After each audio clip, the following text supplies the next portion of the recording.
The military's most powerful guy was rapidly disappearing. The hospital was on lockdown, doctors were terrified, and machines were screaming. A medical complication that no one could figure out was killing Colonel Jack Halloway, a man who had survived 12 secret operations and 3 wars. Dr. Gregory Pierce, the chief of surgery, was getting ready to announce the time of death. Then a hand shot up, though. With scary strength, the colonel grasped the surgeon's scrub top, drew him in close, and uttered 7 words that would ruin everyone present. "You people fired me, so get me the nurse." St. Jude's Military Medical Center, a vast glass and steel structure in Virginia that took pleasure in caring for the country's warriors, had its panes smashed by the rain. However, the atmosphere within Trauma Bay 4 was anything but heroic. It was poisonous. The exhilaration of having just saved a life and the heartbreaking understanding that it would cost her everything caused Sarah Jenkins's hands to tremble a little, but not out of terror. Private Miller, a 19-year-old who had just been involved in a training mishap, began seizing 5 minutes ago. His throat was constricting because of a significant allergic response to the contrast agent that was utilized during his examination. Dr. Gregory Pierce, the attending physician, was not present. He was wooing donations for a new wing during a VIP lunch break with the hospital board. Nurse Betty, his airway is gone. With terrified eyes, Sarah's co-worker had screamed, "Pierce has the drug cabinet passcode, but we still need to intubate." Just 1 week earlier, Dr. Pierce himself had instituted this absurd bureaucratic rule. No paralytics or Schedule II medications may be obtained without the attending physician's signature. It was intended to cut expenses and deter theft. However, Private Miller was about to be killed by it. Sarah didn't think twice. She reached for the crash cart for emergencies. "Don't, Sarah," Betty cautioned. Pierce threatened to terminate the next person who got around the lock. "Betty, he's going blue. I'm not going to see a child die because Pierce is consuming steak." Sarah lost her temper. She grabbed the intubation kit and the epinephrine, destroyed the sophisticated electronic lock on the cabinet, and took hold of the big, distinctive red break glass hammer. She skillfully moved the tube around the boy's swollen vocal cords while his oxygen was delivered, stabilizing him with practiced precision. Levels reached the perilous area. But Private Miller was pink and breathing when the monitors began to beep steadily once more. He was still alive. The double doors opened at that moment. 2 hospital managers entered after Dr. Gregory Pierce, who was wiping crumbs from his mouth. When he noticed the broken glass on the locked cabinet, he froze. Pierce's voice was dangerously low as he asked, "What? What does this mean?" Sarah responded, her voice steady despite her racing heart. The patient went into anaphylaxis. "Doctor, you weren't responding to your page. I had to take action." Pierce approached, examining the monitor, then examined the broken lock. It had nothing to do with the patient. With Pierce, it was never about the patient. It has to do with his power. And he had made it clear to the nursing staff that he was the only person in his unit permitted to make essential calls. Pierce replied, "You broke protocol, Nurse Jenkins." Loud enough for the administrators to hear. "You destroyed hospital property and administered restricted medication without physician oversight. That is gross negligence." "That is saving a life," Sarah replied. "Look at the monitor. He's alive because I didn't wait for you to finish your lunch." The speaker. The room fell silent. "You did not respond to Dr. Gregory Pierce.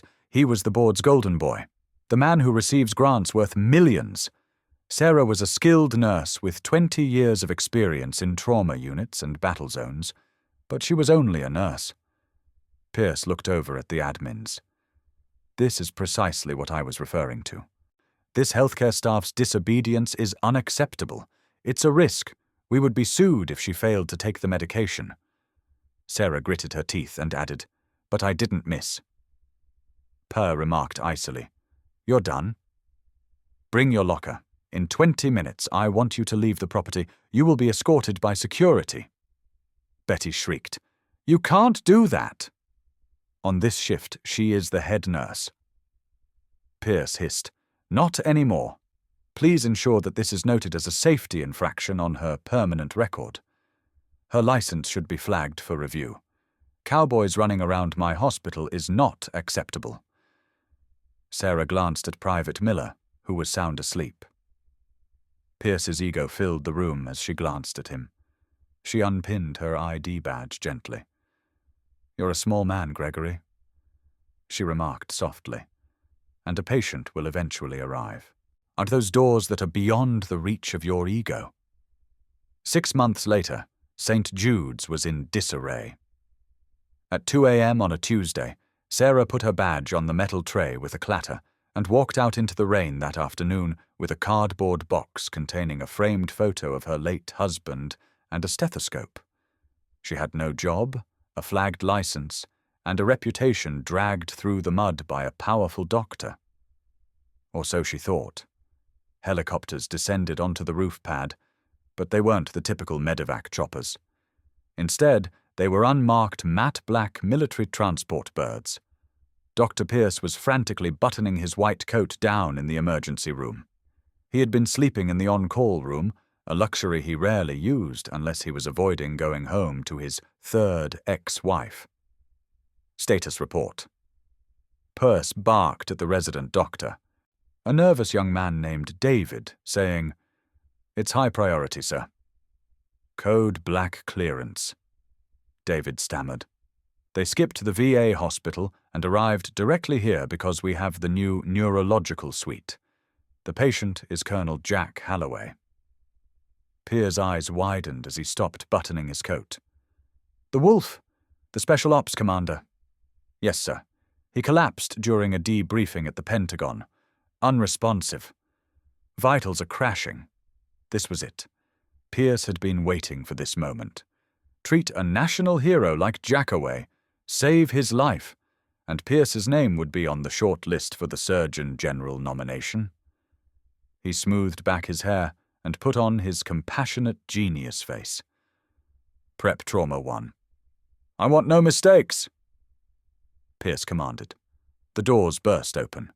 A mountain of a man, Colonel Jack Halloway, who appeared to be carved out of granite, but his skin was grey. Beads of sweat formed on his forehead, and he was gasping for air, his hands gripping the sheets. Then came the gurney, encircled by grim-faced medics. "What do we have?" "Sudden onset seizure followed by respiratory distress," a medic said. "BP is 70/40. Heart rate is erratic. We suspect a delayed reaction to a neurotoxin exposure from a mission 3 weeks ago, but we can't confirm." Pierce insisted, intervening. Pierce yelled, "I want a full toxicology screen, a CT scan, and to get a central line in." The chaos was evident, but as the nurses, mostly new hires because many of the veterans had quit after Sarah's firing, scrambled to obey orders, things began to go wrong. The new head nurse, a young woman named Jessica, who was more interested in administration than patient care, fumbled with the IV line. Halloway's veins were collapsed and hard to find. Pierce yelled, "Step aside." He attempted to insert the line himself, but he missed the vein, and blood spurted into the blankets, his hands trembling a little from the pressure of the armed soldiers watching him. "Damn it!" Pierce cursed. "Get the ultrasound." Halloway's eyes fluttered open. They were still blue, clouded with pain, but terrifyingly sharp. He looked around the room, seeing the panic, the incompetence, the fear in the doctor's eyes. He saw Pierce yelling at a nurse, throwing a wrapper on the floor. The monitor began to scream. Vibe, charge the pedals. Clear!" Halloway's body shook as the electricity struck him, but the rhythm didn't come back. Pierce shrieked. Once again. "Charge to 200. Thump nothing. "Sir, we're losing him," David said in a terrified whisper. Pierce was now perspiring profusely. If Halloway died on his table, it wasn't just a lost patient. It was a career-ending question. Push 1 milligram of EPI. Come on, work. Suddenly, Halloway's hand shot out, moving so quickly and violently that it didn't seem possible for a dying man. He grabbed Pierce by the lapels of his face, inches from the colonel's, causing the room to freeze. Their holsters, uncertain whether to step in. Halloway's voice sounded like gravel being ground in a mixer as he gasped. "You don't know what you're doing. Colonel, please lie back." Pierce squeaked. "You're in cardiac arrest. Where is she?" Halloway wheezed, his grip tightened, bunching the fabric at Pierce's throat. "Where is who? Who do you require?" "I'm the chief of surgery," Halloway said, surveying the faces of the nurses in the room. He shook his head at Jessica, who was cowering near the cart, and Betty, who was at the back with tears in her eyes. Pierce scowled. "I don't know who you mean." "She was here," Halloway growled, his strength fading, but his will was ironclad. "I checked before I came. Sarah. Nurse Sarah." Pierce went pale, the color draining from his face so fast he looked like a ghost. "She doesn't work here anymore, Colonel." Pierce lied, trying to pry the colonel's fingers off. She was incompetent. She was fired for negligence. The machine beeped more quickly.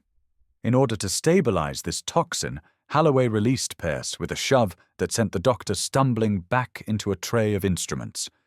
"Get her," he commanded, his voice booming despite his failing lungs. "On, or I will die on this table, and my men will take this hospital brick by brick until they find out why."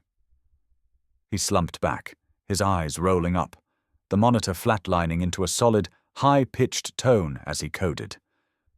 David shouted once again.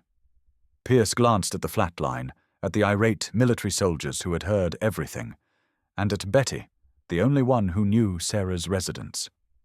Pierce swallowed his pride, which tasted like bile. "Betty," he croaked, his voice shaking. "Call her. Give Sarah Jenkins a call. Inform her. Inform her." The chief of the colonel's security detail, a man the size of a vending machine, stepped up and said, "Then tell her that Jack Halloway is calling in a debt." "She won't come for you," Betty stated in a stern voice.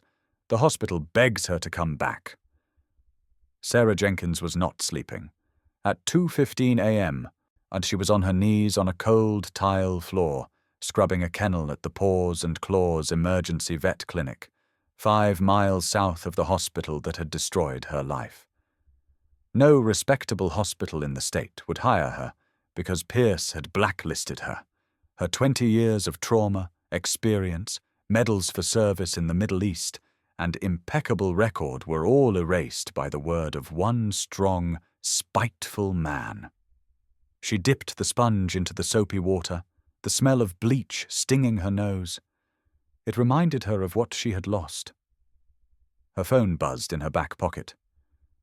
She ignored it. It buzzed repeatedly.